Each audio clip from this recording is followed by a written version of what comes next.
Dyne ఇన్ బార్ pitch పై టాస్ గెలిచిన క్రికెటర్. పూర్తి వివరాలకు చదవండి రేపటి సాక్షి దినపత్రిక. అనంతపురం ఎస్పీని కలిశారు తాడిపత్రి రూరల్ సిఐ లక్ష్మీకాంత్ రెడ్డి. నిన్న తాడిపత్రిలో జరిగిన ఘటనను వివరించారైనా తాడిపత్రి ఘటనలో తన తప్పు లేదని అన్నారు. ఎమ్మెల్యేతో తాను దురుసుగా ప్రవర్తించలేదన్నారు.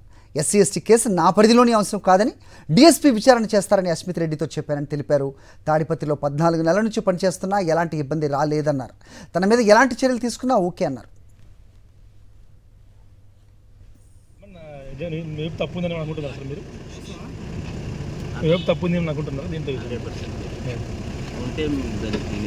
తీసుకున్నా కూడా ఓకే అంటే పర్టికులర్ సారీ చెప్పాల్సిన పరిస్థితి వచ్చింది కదా. నేను దానికంటే సారీ చెప్తే వెళ్ళిపోతాం ఉన్నాను. సో పబ్లిక్ పాయింట్ ఆఫ్ వ్యూలో చెప్పేసి 5 అవర్స్ నుంచి వెయిట్ చేస్తాను. ఇక్కడ ఎన్నాళ్ళు డ్యూటీ పెట్టి మీరు ఎక్కడ తిరుపతిలో ఎన్ని రోజులు వచ్చి డ్యూటీ చేస్తున్నారు? ఇష్యూస్ రాలేదు అక్కడ? లేదు, ఎలక్షన్స్ వచ్చిన ఇష్యూ నాకు ఉన్నట్టు ముఖ్యంగా వెళ్తాను. ఈ పర్టికులర్ ఇన్సిడెంట్లో ఏం జరిగింది సార్? అంటే కేసు దురుసుగా మీరు ప్రవర్తించారా లేదంటే ఎస్టీ కేసు ఇచ్చారు, సార్ ఎంక్వైరీ చేస్తున్నారు. ఎస్ఎస్టీ కేసు కూడా డిఎస్పీ సార్ అసిస్ట్ చేయడం మీ సంబంధం లేదు. అది సంబంధం కాదు, సార్ అసిస్ట్ చేస్తారు. కానీ మీరు కాంప్రమైజ్ కమ్మన్నారని చెప్పి నాకు తెలిసిన అధికారులు కాంప్రమైజ్ కమ్మన్నారు. Okay okay. ఇది అంశంపై అప్డేట్స్ మా కరెస్పాండెంట్ శివారెడ్డి రెడ్డి తెలుసుకుందాం. శివారెడ్డి చెప్పండి, తాడిపత్రి రూరల్ సిఐ ఎస్పీని కలిసి బయటకు వచ్చి మాట్లాడింది మనం విన్నాం. సో తన తప్పేమీ లేదు, అయితే ఎస్సీ ఎస్టీ అనేది అసలు ఆ కేసు నా పరిధిలో రాదనేది కూడా ఆయన మాట్లాడినట్టుగా తెలుస్తోంది. మరి ఏంటి మీ దగ్గర ఇన్ఫర్మేషన్? అది తాడిపత్రి రూరల్ సిఐ లక్ష్మీకాంత్ రెడ్డి కొద్దిసేపు క్రితం ఎస్పీ జగదీష్ ని కలవడం జరిగింది. తాడిపత్రి వ్యవహారానికి సంబంధించి అదేవిధంగా ఎమ్మెల్యే అస్మిత్ రెడ్డి వ్యవహారానికి సంబంధించి తనకు ఏమాత్రం సంబంధం లేదు, తన తప్పు లేదని పూర్తి స్థాయిలో క్లారిటీ ఇచ్చిన పరిస్థితి కనిపిస్తుంది. ఎందుకంటే వాళ్ళు ఎవరైతే MLA JP Asmit Reddy SC ST atrocity case కొందరిపైన నమోదు చేయాలని తనను కోరిన మాట వాస్తవమే. అయితే అట్రాసిటీ కేసు నమోదు చేసే అథారిటీ ఒక సిఐగా నాకు ఉండదు, డిఎస్పీ ర్యాంకు అధికారి పైన ఉంటుంది. వారిని అడగండి, ఏ కేసైనా సరే అట్రాసిటీకి సంబంధించి డిఎస్పీని సంప్రదించాలని మాత్రమే చెప్పానని చెప్పి చెప్తూ ఉన్నారు. అయితే ఈ నేపథ్యంలోనే కాన్వర్జేషన్ జరిగింది. తన పైన అనవసరంగా లేనిపోని ఆరోపణలు చేస్తున్నారని క్లారిటీ ఇచ్చారు.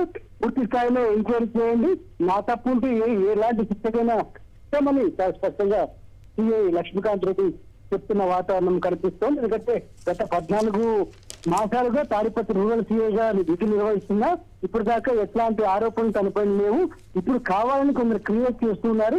కేవలం శాంతి భద్రతను కాపాడేందుకు ప్రజల రక్షణ కోసమే తాను ఎమ్మెల్యేకి సారీ చెప్పారని చాలా స్పష్టంగా సిఐ లక్ష్మీకాంత్ రెడ్డి చెప్తున్న వాతావరణం కనిపిస్తోంది. హరి, ఎలా చూడాలి శివారెడ్డి? రాష్ట్ర వ్యాప్తంగా మనం చూస్తున్నాం. సో పోలీసులపై సామాన్యులు రౌడీజం చేయటం, వాళ్ళ మీద దౌర్జన్యాలు చేయడం, పోలీసుల మీదే దాడి చేయడానికి ప్రయత్నించడం, బాక్సింగ్ పోజులు కొట్టడం, ఇవన్నీ కూడా చూస్తుంటే ఏమనిపిస్తుంది అంటే పోలీసులకి ఒక రకమైన అభద్రతా భావం కల్పించడం కాదా? ఇలాగా ఆయన క్షమాపణ చెప్పించడం, దాన్ని రికార్డ్ చేయడం, వీడియో కాల్లో మాట్లాడడం, ఏ రకంగా చూడాలి ఇదంతా?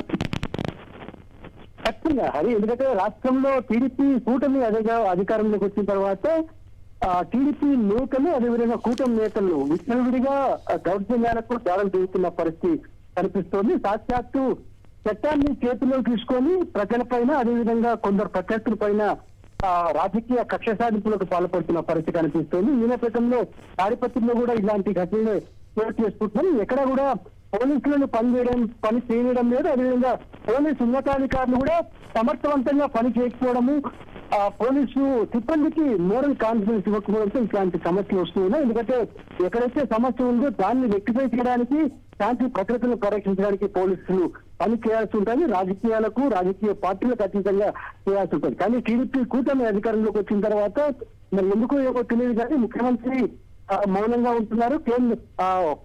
రాష్ట్ర హోంమంత్రి కూడా మౌనంగా ఉంటున్నారు. టీడీపీ నేతల దాడులపైన కావచ్చు, లేకపోతే వారు చేస్తున్న చట్టాన్ని చేతిలో తీసుకొని వ్యవహరిస్తున్న హింస రాజకీయాలపైన, దీనిపైన అత్యంత కఠినంగా వ్యవహరించాల్సిన అవసరం ఉంటుంది. ఎందుకంటే ఎస్పీలు కానీ, డిఐజీలు కానీ, లేకపోతే ఇతర ఉన్నతాధికారులు కానీ కేవలం ఎవరైతే బాధ్యతారహితంగా ఉంటారో లేకపోతే ఎవరైతే చట్టానికి చర్యలు తీసుకుంటారో అట్లాంటి వాటిపైన కఠిన చర్యలు తీసుకోవాల్సిన అవసరం ఉంటుంది.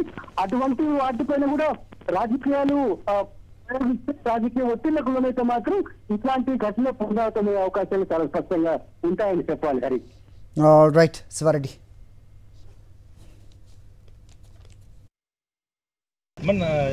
వైపు తప్పు ఉందని అనుకుంటున్నారు అసలు మీరు?